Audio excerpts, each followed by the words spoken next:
y le decía, le adelantaba que tenemos una segunda mesa de diálogo y me da mucho gusto, estoy muy orgulloso de tener a dos importantes voces aquí en Sin Censura. Saludo a Cristian Nader, al historiador Cristian Nader. Tenía mucho que no te saludaba, querido Cristian. Gracias por acompañarnos y por hablar sin censura. No, gracias a ti por invitarme, un placer estar y un saludo a todas las personas que nos ven. Claro que sí, y también saludo al buen Juaco, a Joaquín Ortega, al internacionalista, analista político Joaquín Ortega. ¿Cómo estás, Joaquín? También a ti tenía mucho que no te saludaba. Así es, Vicente, ¿cómo estás? Un gustazo estar aquí en Sin Censura nuevamente. Oigan, a ver, déjenme iniciar. A ver, ¿por dónde le entramos? Por Alberto Peláez, el vocero de las compañías españolas, que viene a jugarla de periodista, pero que casi le llora al presidente porque deje robar, aunque sea tantito, como lo hacían antes, que antes era muchito. ¿Cómo está haciendo? ¿Cómo le va a López Obrador en este escenario internacional de jalar los hilos? Desde tu perspectiva, por ejemplo, Cristian, inicio contigo, con declaraciones como la de en México ya no se vale robar o ya no se puede robar y que no es tierra ¿de qué dice el presidente? De conquista, con el mensaje incluso que envía a España de lo de las disculpas y que ni siquiera le respondieron. ¿Cómo ves esto, Cristian? Se juntaron como en la coyuntura dos procesos contra dos naciones, la nuestra, por supuesto, y también en contra, por ejemplo, de Cuba, ¿no? Tal vez no recuerden, algunos no recuerdan, Alberto Peláez estuvo durante años sirviendo en Televisa, no sé si lo haga tal vez repentinamente. Un personaje, ¿ya no? Ya un no. personaje muy conectado con tanto la élite mexicana como con la élite española, incluso con la corona. Y precisamente hay que recordar también una de las primeras acciones y declaraciones de López Obrador antes y inmediatamente después de llegar a la presidencia fue de las disculpas que España debería de ofrecer. Ahí creo que no al pueblo mexicano como tal, no al Estado mexicano, sino más bien a distintas disculpas a muchos pueblos, algunos desaparecidos, exterminados, y otros que aún perduran por los abusos cometidos durante 300 años, ¿no? En esta coyuntura llega este sujeto, Alberto Peláez, y dice que podrían espantar las inversiones concretamente de españoles en tierras mexicanas por este proceso que pide López Obrador que se inicie, ¿no? Y si tomamos en cuenta que en este año, bueno, en un mes se conmemoran 500 años de la destrucción de México Tenochtitlan. Entonces, bueno, en primer lugar hay que sentar una cosa. En este momento México es el noveno país en todo el mundo que recibe más inversiones extranjeras. Y por primera vez desde hace 21 años se ha roto un récord histórico de inversiones extranjeras. Eso no está en peligro. Más allá de esto, están haciendo una especie de cabildeo todas estas personas. Ahora tocó que mandaran a Alberto Peláez, que tenía, yo francamente, por lo menos 20 años de que no lo veía en una pantalla, justamente para denunciar que está provocando como una especie de cisma, como si las relaciones entre Madrid y México fueran excelentes a nivel, digamos, social. A nivel económico lo han sido. Recordemos que algunas de las grandes empresas españolas, por ejemplo, bancos, por ejemplo, ¿no? BBVA, Santander, pues ganan millones en México y siguen haciéndolo y sus procesos no están en peligro. Lo mismo ocurre con las energéticas, ¿no? Tenemos el caso de Iberdrola, de Fenosa y algunos magnates hoteleros. ¿Qué ocurriría, digamos, si estos dos bancos deciden irse de México? Pues tan fácil, se nacionalizan otra vez, ¿no? Sería un proceso larguísimo, pero podría ocurrir. Y obviamente no van digamos, a renunciar estos dos grandes conglomerados bancarios a la gran riqueza que expolian de México y de los trabajadores concretamente, no solo a través de la banca, sino también de afores, de inversiones más grandes, etcétera, ¿no? Entonces, pues es que si vemos lo que son las mañaneras, cada día es prácticamente un show y es una pasarela que van pasando esperpentos de todo tipo y ahora le tocó a este sujeto, Alberto Peláez, que justamente va a reclamar de este perdón que deberían exigir los pueblos originarios. Muchos ya lo han hecho, por cierto, ¿no? hay cartas firmadas del pueblo purépecha, del pueblo otomí, de los hablantes de náhuatl en México, que piden a España ofrecer unas disculpas por lo que han hecho. Y tampoco no es tan lejano, porque por ejemplo hace 4 o 5 años, si no me equivoco, la corona y el gobierno español le ofrecieron perdón a los sefardíes expulsados en 1492, después de la caída de Granada, a los judíos sefardíes. Entonces, de que hay precedentes, hay precedentes. Más allá de esto, me parece obvio lo que están haciendo. Veremos qué personaje se avecina después a la mañanera, ¿no? Porque si están desterrando a Alberto Peláez, pues no sé qué venga después. Dicen, Joaco, que el periodicazo hubiera sido menos seco si se hubiera puesto Alberto Peláez así en su pose para reportar, pero en ese sentido, pues yo pregunto si los grandes periodistas de México van a preguntar si este es uno de los que recibe 200,000 pesos por planteamiento. Ya ves que tanto han criticado a independientes, a youtuberos, dicen y vuelven a decir, pero sin pruebas. Pero yo, este es lo más cercano que he visto a un cabildeo en plena mañanera, el de Alberto Peláez, que funcionó como vocero. ¿O cómo la viste tú, Joaco?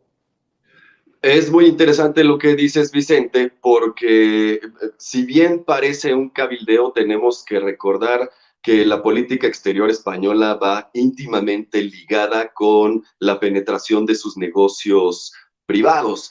Vamos a ver nada más el ejemplo de Venezuela. ¿Por qué de repente la corona, los medios, todo mundo en España está muy atento a lo que pasa en Venezuela, lo que dice Maduro y sobre los derechos humanos? ¿Será humanismo que viene de parte de una corona que encierra a personas porque cantan un rap que critica al rey?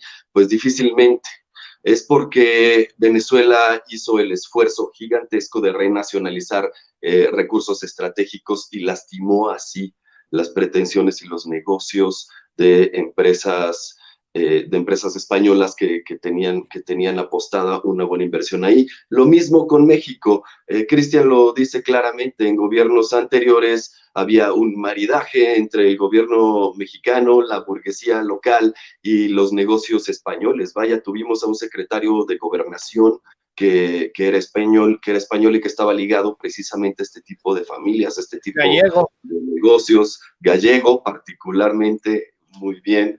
Y pues cuando la relación cambia, Alberto Peláez, que además no hay que dejar de lado el valor de la nostalgia, el valor de una voz autorizada, era de estas voces que estaba con Sabludovsky, que estaba en algún tiempo de los grandes micrófonos de la radio en México y en España. Entonces no hay que pasar eso por alto y llega como vocero, no tanto de las empresas, pero sí también llega como vocero de la política exterior española, y haces bien en notar el tono un poco lastimero, un poco suplicante a López Obrador, y por supuesto la respuesta a mí me parece magistral, la carta, cuando lee la carta, pero señalando también la soberbia con la que fue recibida, la burla. Esto viene también aparejado con una andanada de críticas hacia López Obrador en la televisión española. Si ustedes tienen parientes en España, si ustedes viven ahorita en España, nos ven desde allá, lo saben perfectamente.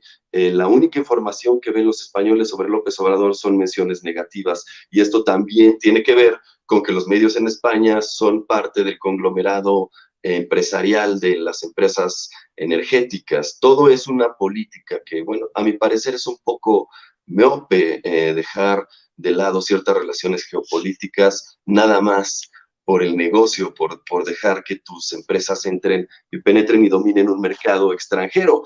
Pero aquí las inversiones, como bien dijo Cristian, no están prohibidas. Aquí, al contrario, qué mayor certidumbre que la ley, qué mayor certidumbre que ser tratado como un igual en todos los casos y no tener una posición privilegiada porque eres amigo del presidente o que te den una patada porque no lo eres. Eso es especulativo, y a veces hay cierto capitalismo que en realidad crece en esa especulación. Pero aquí ya no. El mensaje del presidente es muy claro: ya no pueden venir a robar. Es bienvenida la inversión, pero no es bienvenido el latrocinio ni tampoco la soberbia. Decía Antonio Machado Castilla la Vieja, antes dominadora, envuelta en sus harapos, desprecia cuanto ignora.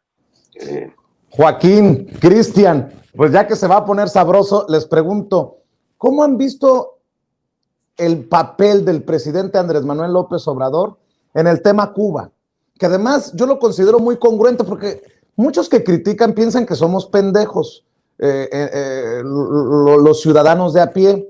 México incluso votó a favor de levantar el embargo, el bloqueo a Cuba en la ONU. Es más, solo dos, si recuerdo bien, solo dos países votaron en contra de levantar el bloqueo: Israel y Estados Unidos.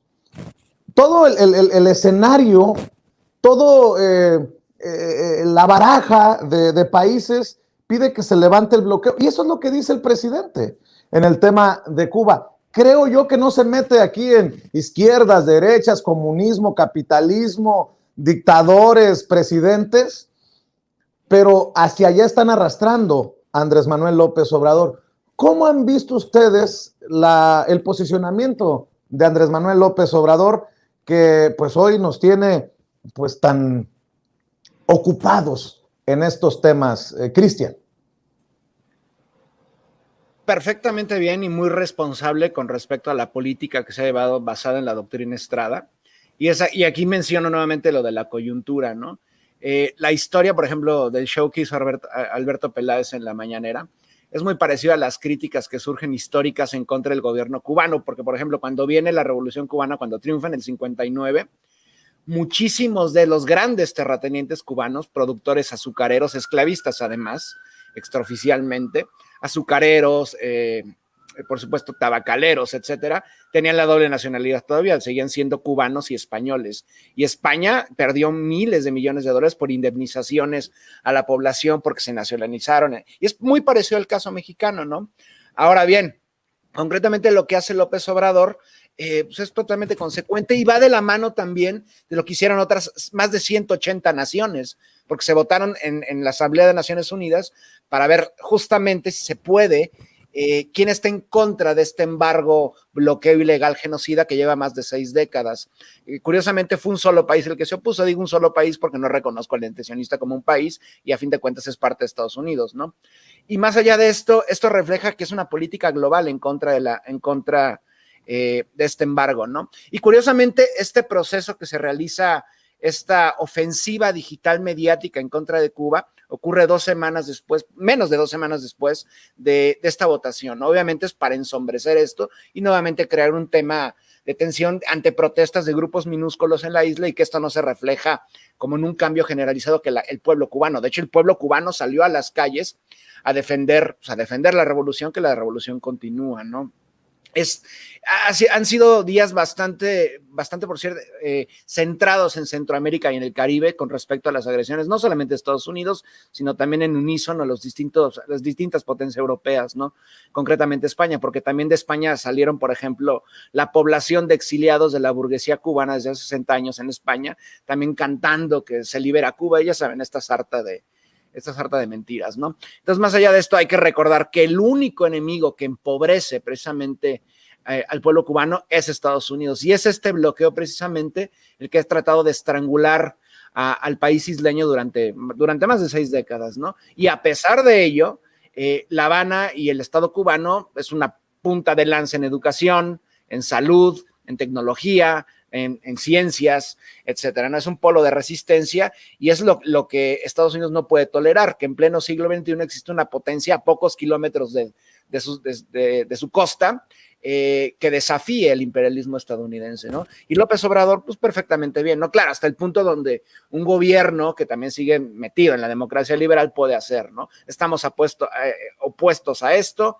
las cosas deben de cambiar y muy consecuente con lo que el mundo entero pide. Y yo no considero justamente, por supuesto, el peso de Estados Unidos es absoluto. ¿Por qué? Por el unilateralismo y excepcionalismo y el imperialismo estadounidense. A pesar de que el mundo entero vote en contra de este embargo, Estados Unidos, por el simple y sencillo hecho que tiene cercado a Cuba y es una potencia nuclear, no lo pueden desafiar. Sin embargo, la voz de México nuevamente se hace presente después de 2 décadas terribles en política exterior, y con un país que no estamos hermanados desde hace pues prácticamente 500 años, ¿no? Recordemos el show oprobioso de Vicente Fox del Come si te vas a Fidel Castro, ¿no? En Monterrey. Así es. Te escucho, Joaco. Pues es muy interesante lo que dice Cristian. Efectivamente, la comunidad internacional, como se está probando en este momento, está muy, muy lejos de ser una democracia. La única ley que es de hierro en derecho internacional es que el más fuerte puede doblar todas las leyes.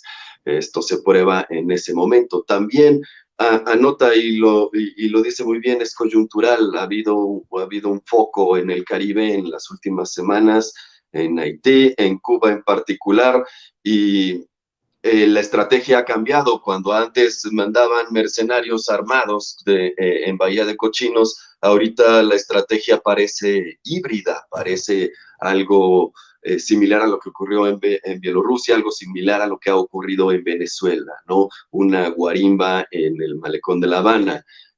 Por otro lado, también ocurre, como también anota bien Cristian, una coincidencia. Esto sucede también cuando empieza a desarrollarse la vacuna cubana y amenazan con acaparar cierta parte de un mercado cautivo que hasta ahora los Estados Unidos habían mantenido más o menos protegido con su estrategia de acaparar vacunas a lo largo del mundo. Esta estrategia lo que pretende hacer es reactivar una economía que ahorita empieza a dar muestras de verdadero deterioro con una inflación insostenible, y trata de sacar divisas de otros lados. Todos nuestros compatriotas que fueron a vacunarse a Estados Unidos fueron a gastar su dinero bien ganado en empresas mexicanas con el sudor de su frente, y dejarlo en Estados Unidos a cambio de lo que fue básicamente un saqueo. Cuando Cuba amenaza con quitarles ese mercado en Sudamérica, bueno, pues hay una reacción inmediata, y repito, es híbrida. Se está buscando una zona gris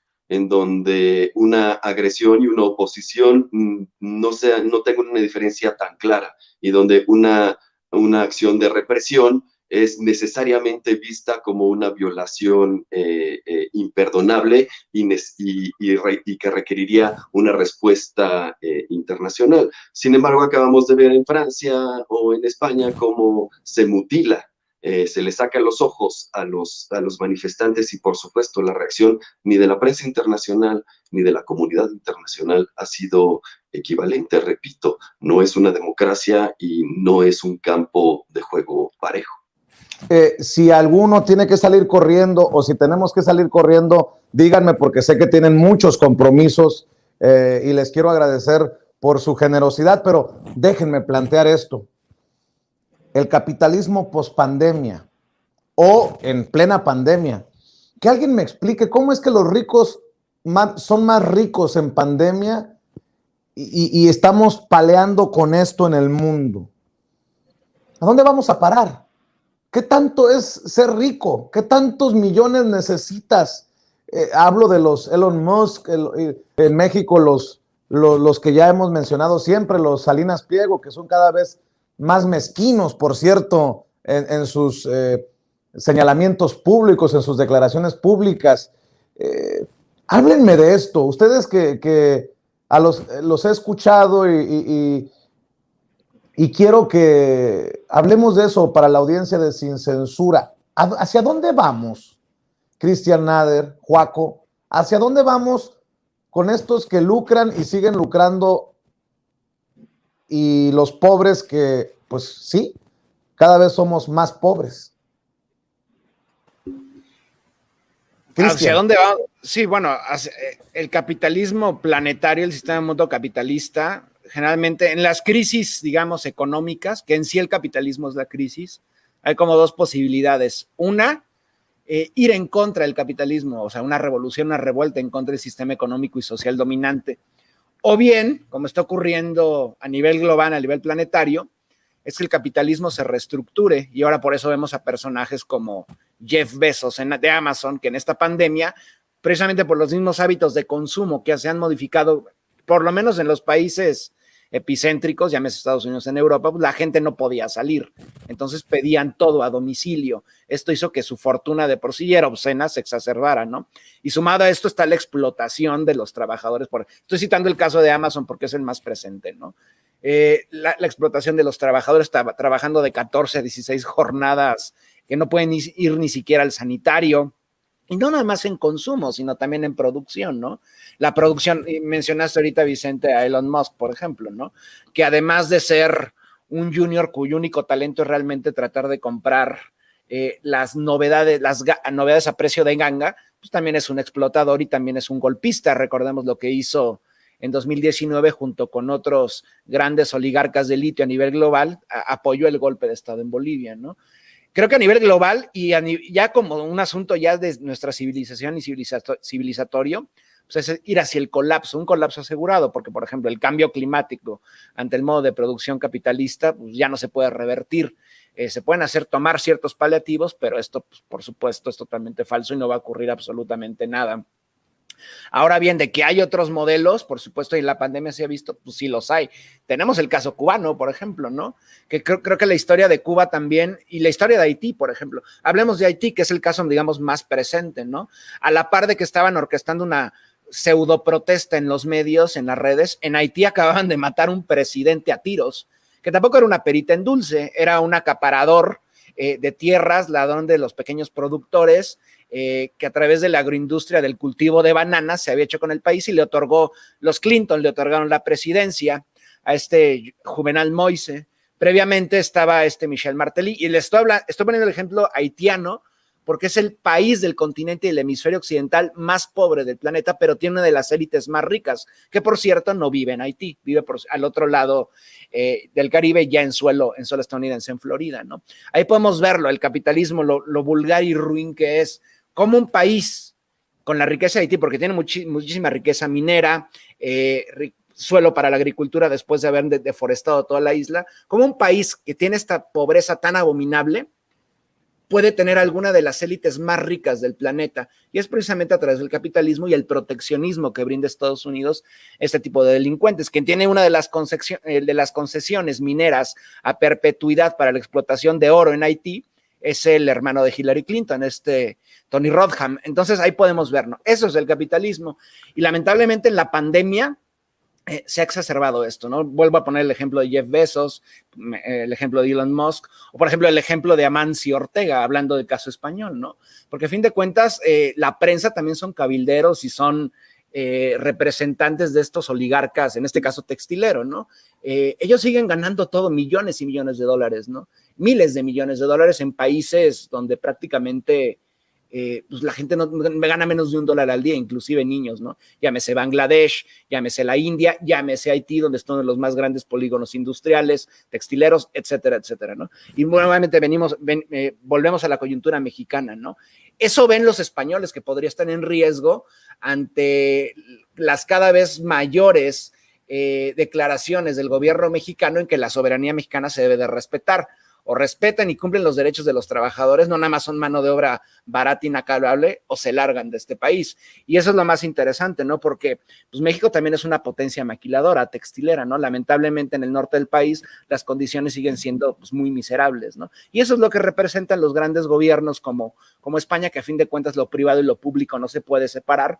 Y eso es lo que quiere, ¿no? Mano de obra barata, recursos inagotables, llámese gas natural, incluso el aire, quitándole justamente tierras a los pueblos para construir sus parques eólicos. Eso representa España, cadenas de hoteles que privatizan playas en México, etcétera. Eso ha sido España en los últimos 90 años, ¿no? Y no nada más españoles en la metrópoli, en la península ibérica, ¿no? Sino también en ultramar, en sus excolonias americanas, porque también empresarios de ascendencia española en México, por ejemplo, los Vázquez Raña, pues ese colectivo ha sido monstruoso y también fue la conexión con el franquismo en España, ¿no? Entonces, eso es el capitalismo en pandemia, un sistema brutal y que es más difícil de percibir porque todo el mundo está concentrado en lo que ocurre con la pandemia, pero atrás el imperialismo, el capitalismo, pues siguen moviendo la máquina y es una magia que nos va a llevar a todos a la destrucción, no solamente a la especie humana, sino a todas las especies que conviven en este planeta con nosotros.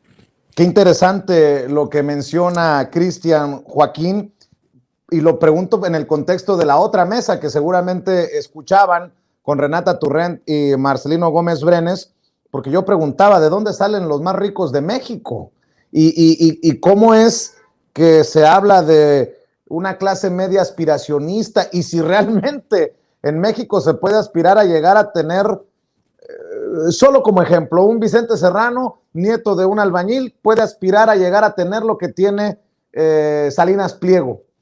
¿Cómo es que funciona esto, no? Y me parecía muy interesante el tema y bueno, pues por eso lo planteo, Joaquín. Es una pregunta interesante y sí escuché a mis compañeros y efectivamente, si uno nace de cierto estrato social hacia arriba, hay muchas más posibilidades de mantenerse en ese estrato social que de alguien que nace en un estrato social bajo a subir. México no viene de una sociedad propiamente feudal, viene de una sociedad de castas, en donde el lugar en donde uno nace es el lugar en donde uno va a morir. Y también esto viene aparejado con una serie de discursos que justifican esa condición de casta. Todavía cuando pasaban las películas de la Edad de Oro, podíamos ver este tipo de discursos, el orgullo de ser pobre, de nacer pobre y probablemente de morir pobre. Viene entonces a este tipo de sociedades un discurso, como bien dices, aspiracionista, que de alguna manera da cierto aliento a un anhelo de movilidad social, pero también tiene un problema, y el problema que tiene que ver, y me parece, tiene que ver con el tema de la educación que mencionaban también en el panel anterior. Se creó un estilo, una ideología de aspiración que viene de pulmones, un anhelo en el que se va el aliento de uno y que no lo deja de alguna manera respirar.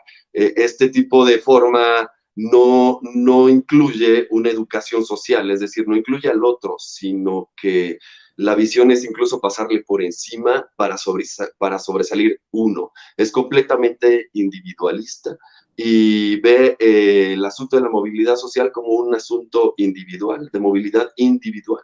Y para poner un contraste, la sociedad japonesa cree que debe ayudar a su jefe y ayudarse a sí mismo para que todos en bloque suban. Pero esto, por supuesto, también hay una cualidad aspiracionista en donde no es nada más tener, sino que el otro no tenga. Es una cualidad también excluyente. Y de alguna manera, juntándolo con tu pregunta anterior, en un mundo post-pandemia, en un capitalismo post-pandemia, hay dos tipos de visiones. Una que aún sigue siendo excluyente.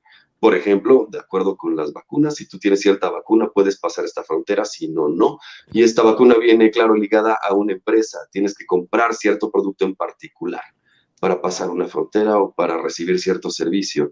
Y hay otro tipo de visión, por suerte, una visión colectiva que trata de cortar sus pérdidas, mirar hacia adentro y tratar de crecer en la medida de lo posible en los lugares en donde todavía existe espacio de crecimiento. Y creo, por suerte, que México se dirige más hacia esta nueva ideología cooperativa y no tanto una aspiracionista que busca aplastar a los demás.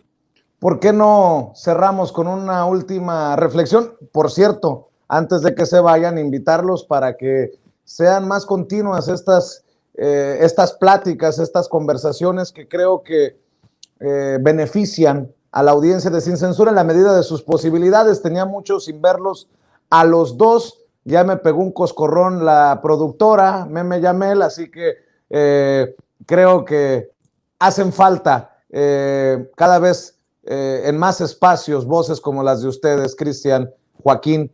Y bueno, pues una reflexión para cerrar, Cristian.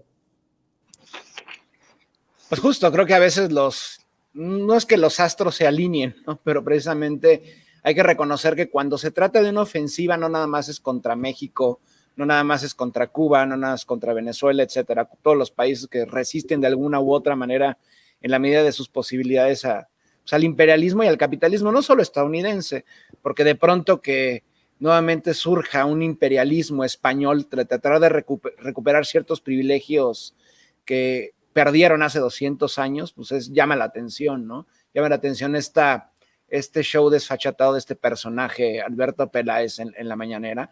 Y lo repito, no es una disculpa al gobierno de México, deben de ofrecer una disculpa, un documento, algo con respecto a un resentimiento que se ha acumulado durante 5 siglos, que es la destrucción de distintos estilos de vida, no solamente en suelo mesoamericano o asisamericano, también en Latinoamérica, en el Caribe, el pueblo filipino, los negros esclavizados, porque no nada más deberían ofrecer una disculpa a los pueblos originarios de lo que hoy es México, sino también a los pueblos afromexicanos, que también son de alguna u otra manera originarios de este país, ¿no?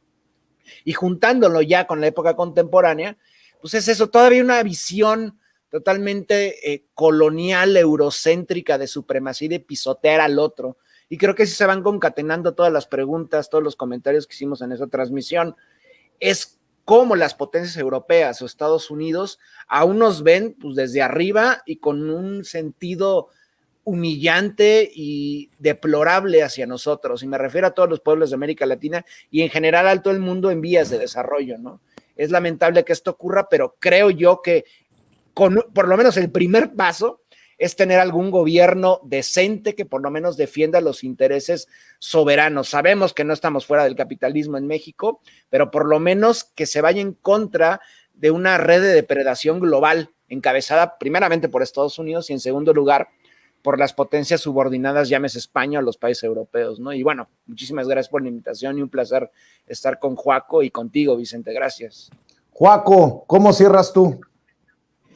Bueno, suscribo lo que dice Cristian, por supuesto. También quiero decir, así como alguna especie de paréntesis, la OCDE tiene un recurso para juzgar a todos los empresarios que hayan cometido delitos en otro país, ayudados por funcionarios o por empresarios locales. Entonces, quizá la pregunta del periodista español suplicante tenga que ver un poco con esto. No es nada más cortar nuestras pérdidas, sino que sí se puede perseguir a los que han dañado al pueblo de México y a nuestra soberanía y cobrarles las cuentas. Es una cosa que no solo se puede hacer, se debe hacer. Y pues eso, también quiero decir que Cristian es @exosapiens en Twitter y me parece que también en YouTube. Yo soy @Joaco_org en Twitter. En YouTube estoy con la Cuarta República en Incorruptibles con el maestro Daniel Marmolejo. Y reitero lo que dijo Cristian, es un gusto estar aquí contigo, Vicente. Un saludo a Meme Yamel atrás de cámaras y esperamos que se repita más seguido. Claro que sí, y por favor, que el abrazo, el reconocimiento sea extensivo, por favor, al buen Daniel Marmolejo, ahí en 4A República. Apoyemos las voces independientes, las voces jóvenes, las voces que no tienen que andar lloriqueando para que se proteja a tal o cual empresa. Entendió el que entendió. Mi querido Cristian, mi querido Joaquín, muchas gracias por acompañarnos. Buenas tardes, buenas noches. Buenas noches. Gracias. Bueno, pues mesa de lujo aquí en Sin Censura.